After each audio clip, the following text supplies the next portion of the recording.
earlier this year, this is about you. Are you paying attention? No. Don't then. When they launched their latest album in Cuba, the Manic Street Preachers became the first Western rock band to play Cuba, for good reason, because rock music was kind of outlawed there for a good while. The Welsh trio take to the stage in Dublin tonight at the recently renovated Smithfield for the Heineken Green Energy Festival. And their recently released new album, Know Your Enemy, and their extensive back catalogue ensures a great gig. Well, no, in fact, I think the band themselves ensure a great gig. But before that, James Dean Bradfield has joined us in Studio 8 this morning to play for us. Good morning. Okay, well, now in the summer of 2001, after album number 6 is released, Know Your Enemy, so you go what is the scene with Manic Street Preachers with something like this now, as opposed to the way it was? Yeah, well, because we kind of got the summer coming up, and we're doing more festivals this summer than we've ever done before. I think we're doing about 18 or something. And it's kind of nice, really, because you're working averagely about 12 days a month throughout the summer.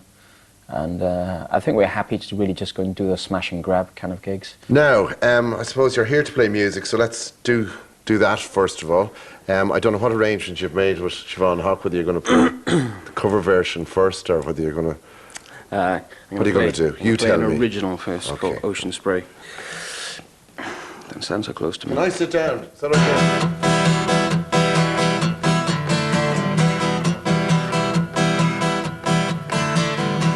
It's easy to see, it's easy to see. To see only white where color should be. It's easy to feel, it's easy to feel. But it's not good enough, even though it's real. Is that the most personal song you've ever written? Well, yeah, it's the only song of ours which I've written the lyrics to. So in terms of, you know, the lyric itself, you know, yeah, it's you know, it's not something I envisaged being a single. Ocean spray.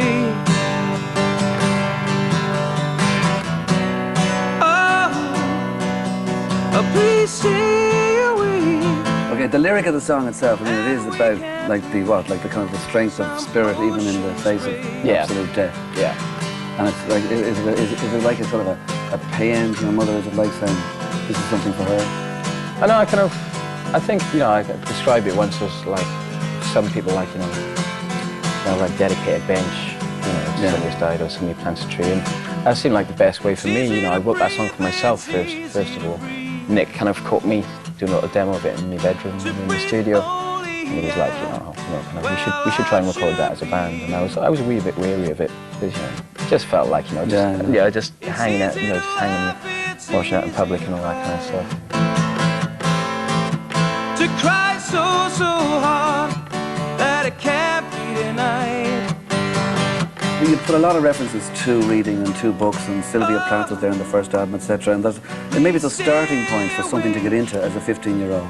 When I'm talking about stuff like, you know, just Tony Gray and etc., I don't think they listen to that. You know, I think I've met enough actual people who are into the band to realise they don't listen to that, or my opinion about that. But, you know, stuff on the records, so Philip Larkin quote, or like Susan Sontag quote or whatever.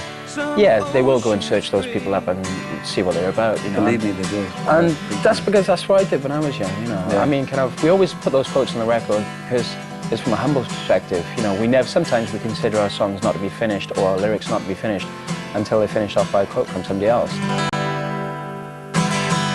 I'd like to just take you down a peg or two on saying, big in Europe, yeah, but tiny in the States still.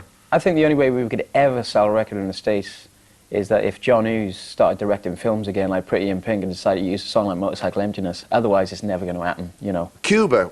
A lot of people kind of confused, I think, about the Cuban thing, what it meant, because it did mean more than a trip, it meant more than a holiday, and there was a statement involved in it. I don't know, I mean... Or not. No, I mean, the whole idea didn't actually come out of us wanting to make a grand, like, political, you know, kind of sweeping gesture. It wasn't about that. It was about the fact that kind of like, you know, we actually wanted to go somewhere where there was no possibility of us going on a promotional trip, you know. I mean, you know, obviously you don't go to Cuba to sell records because Sony don't trade with Cuba for obvious reasons. You know, the thing about the Cuban thing, they were saying, hey, you'll never sell a record in America now, you'll never even get in there. We were like, what are you on about? We've never sold a record there anyway. Right. And we reconciled ourselves to that fact a long time ago. You know, a long, long, long time ago. And you got to meet the man himself. No, basically, kind of like 20 minutes before the gig, it's like kind of one of the junior culture ministers came into our dressing room and said, "If you want to meet somebody, you must come with me now." And it was like, in inverted commas, meet somebody. We're like, oh, Jesus, what is this? And then, got to the room and he's there, and we had no idea where we were going to meet him. So I was nervous enough already, and by the time I left the room and I'd met him for the first time, I was kind of like, the left-hand side of my brain was not working before I actually went on stage. Am I the first person in the last 4 months to interview you without mentioning Cuba once? Yeah, that was brilliant. Right. Thanks very much. Cheers. Goodbye, Dave.